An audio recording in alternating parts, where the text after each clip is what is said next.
I'm going to pace a little bit, if that's okay with everybody. Just a little bit I like to talk. This is a project that my colleague Richard, who couldn't be here, and I have been thinking about for the last several months. And it's really in its infancy in the way that we've been thinking about it. And I will already tell you that a number of my ideas and how to sort of theorize this intersection of oppressions, the consumption of black female bodies and non-human animals, has changed just by sitting in on some of the papers that we heard yesterday. Right?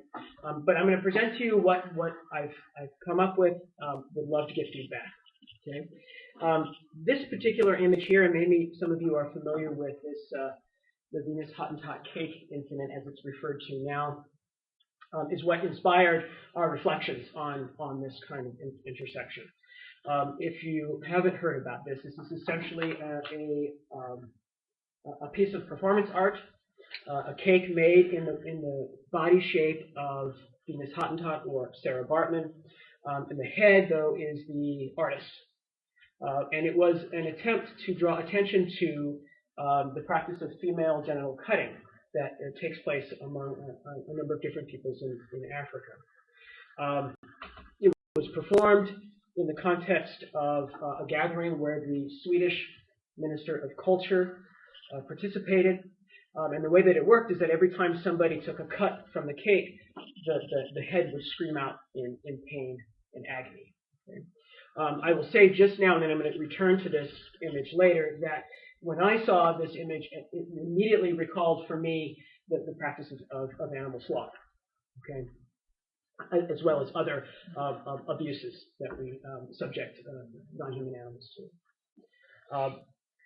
This is our working thesis. I hope that you can see this, and it is very much a working thesis. Our argument is to really borrow from the work of Carol Adams that non-human animals are really the absolute reference for the consumption of human animals. That when we see human bodies, and even human bodies that are consumed in effigy, like, for example, this particular body, behind that is the consumption of non-human animal bodies. And that these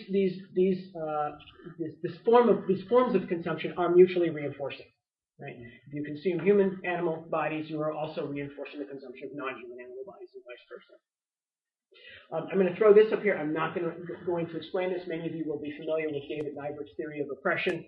I put this here only, and I wish I had the image that Carol had of the tree to put here too. That this is one of the theoretical approaches that we use. We accept this theory of oppression as fundamental to understanding the way that human and non-human animal bodies are consumed and commodified, and the way that oppression persists. There's another image I'm going to throw up here before I dive into the actual case study, if you will, and that is this image here. Maybe some of you are familiar with Indra's jewel net. This is an image that we are really unashamedly and somewhat disingenuously borrowing out of context from the Buddhist tradition. In that context, this is an image that's meant to demonstrate the interconnectedness of all things and the interpenetration of all things. Right? For us, however, this is a helpful image to illustrate the way that oppressions intersect and interpenetrate with one another.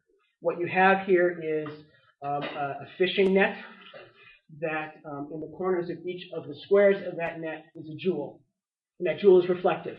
Right? The jewels are connected by the strands of the net, but also if you look in one jewel, it reflects all of the other jewels, right? But while at the same time maintaining its autonomy. Right? And this is in part a way for us, this may not be helpful for you, but the way for us to understand how oppressions function. That we can see reflected in one form of oppression all these other forms of oppression, but at the same time we maintain that those oppressions and experiences of marginalized groups remain autonomous, that they share things in common, but they also remain autonomous. It's our attempt to validate the very real and significant differences of the experience of exploitation, while at the same time also recognizing that they're interconnected. Okay? So just keep these sort of at the back of your mind as I proceed through it. Okay, if we want to talk about this Venus Hottentot cake incident, which I do want to return to. It's worth spending some time talking about Sarah Bartman.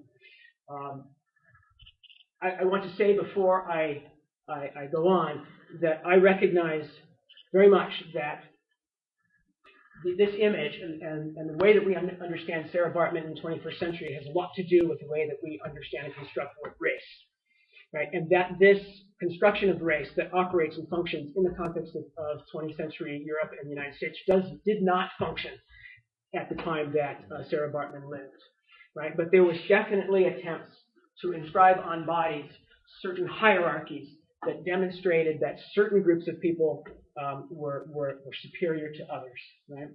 Sarah Bartman's body was appropriated in this particular way to demonstrate that at least she alone, if not members of the group of people that she was from, were inferior to a sort of standard of white European race. I don't want to use the word race, but groups, right? This is problematic, though, and we have to keep in mind that there were other groups of people, right? The notion of white European, right, is itself has to be somewhat deconstructed, especially at this time historically, right? The Irish were also subjected to certain body type interpretations to demonstrate that they were also inferior, right? But in any case, Sarah Bartman was a woman from South Africa that was enslaved, brought to Europe, and presented to European consumers, France and England primarily, in a human zoo. Right? And these are images that were made at the time of her death or shortly after her death. Okay? And essentially she was put on display. She was commodified. People paid money to go in and see her. Right? She was disassembled. They were interested in her body parts, and the focus was on her as these pictures demonstrate, her large buttocks, large breasts, and the fact that women from her particular group in South Africa had a very pronounced and extended labia. When she was displayed in this way, she was covered. Her labia were covered, but this was definitely a point of attraction for people to come and see her. At the same time, there were members of the scientific community that were likewise, based on these body types, trying, as I said before, trying to construct a sort of taxonomy of race or a taxonomy of groups of people based on that body shape and body type. And there were a number of them that compared her to the great apes. Right? And so she was animalized in this capacity, and there was a certain assumption, of course, that the great apes were inferior to human beings, who was considered a human being. So it is our understanding that this person, Sarah Bartman, is the subject, or the object rather, of the objectifier's gaze, that she's commodified, she's disassembled, and then finally, to add insult to injury here, when she died, she was dissected. Right? And the parts of her body, her labia were pickled, her